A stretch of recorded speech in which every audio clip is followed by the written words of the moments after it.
Olá, saudações a todos. Eu me chamo Maria e vou apresentar o trabalho A Prática Avaliativa de Professores de Química da Rede Estadual em Goiânia.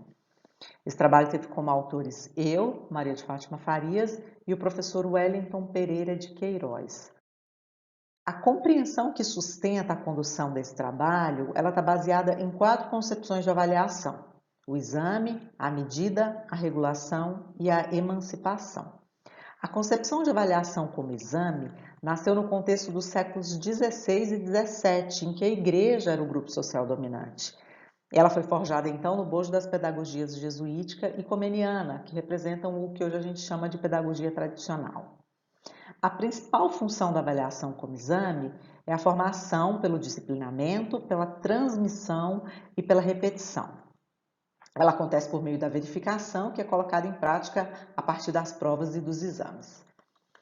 A avaliação como medida, ela surgiu a partir do início do século XX, quando os interesses econômicos da burguesia impuseram a necessidade de instrução escolar que a escola tradicional já não estava conseguindo atender. E foi nesse contexto que nasceu a pedagogia tecnicista e, com ela, a avaliação como medida, que está muito comprometida com a eficiência.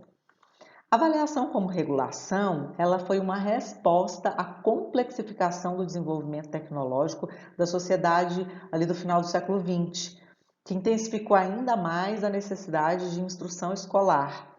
Nesse cenário, aqueles altos níveis de reprovação e de exclusão que a gente via até a década de 1990, eles já não eram mais aceitáveis. E foi assim que teve origem a lógica da regulação na avaliação, como uma estratégia para combater o fracasso escolar. Pode até parecer que tenha ocorrido rupturas entre essas concepções de avaliação, mas elas são a continuidade do projeto liberal, que é a manutenção da ordem social. Uma tentativa de romper com essa lógica é apresentada pela pedagogia histórico-crítica, que propõe uma concepção de avaliação como emancipação, que está comprometida com a transformação da sociedade, tendo em vista a igualdade e a justiça social. Foi a partir desse referencial que nós analisamos a prática avaliativa dos 3 professores que participaram desse estudo. Nós coletamos os dados por meio da técnica de observação direta, na qual o pesquisador não interfere, ele é espectador, e analisamos a partir da análise de conteúdo. Uma etapa importante da análise de conteúdo é o processo de categorização. Nesse processo, nós elaboramos 3 categorias de análise: instrumentos avaliativos, função da avaliação e resultados da avaliação. A sistematização dos resultados dessa categorização está apresentado nessa tabela, que nos mostra a categoria instrumentos de avaliação, o uso da prova como instrumento avaliativo comum aos 3 professores. A prova é o único instrumento avaliativo utilizado pelos 3 professores e na observação nós também percebemos que, além de mais utilizada, a prova é um instrumento mais valorizado. Ela é a que tem o maior peso na composição final das notas. A avaliação é utilizada predominantemente com função de aprovar e reprovar, legitimar aprovação e reprovação, e também com um componente muito forte no disciplinamento. O uso da avaliação como forma de disciplinar, de impor a disciplina, foi muito recorrente na prática dos 3 professores que utilizam o resultado da avaliação. O único resultado da avaliação é a atribuição de notas.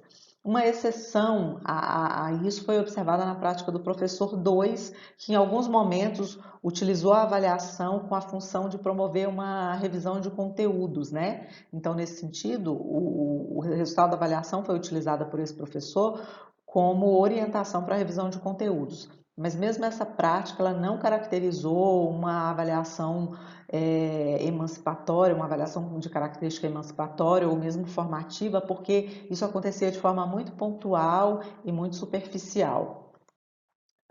Esses resultados eles sinalizam para uma prática avaliativa quantitativa, disciplinadora, com foco na verificação, e ela acontece por meio da prova. Com isso, nós não estamos sugerindo, né, que a responsabilidade exclusiva seja dos professores ou das instituições de ensino, mas nós estamos buscando uma reflexão mais ampla de toda a conjuntura social, política, econômica e cultural que envolve o ato de avaliar. Essas foram as referências que nós utilizamos. Para finalizar, eu agradeço ao Simpec pela oportunidade de apresentar esse trabalho e já deixo o meu contato.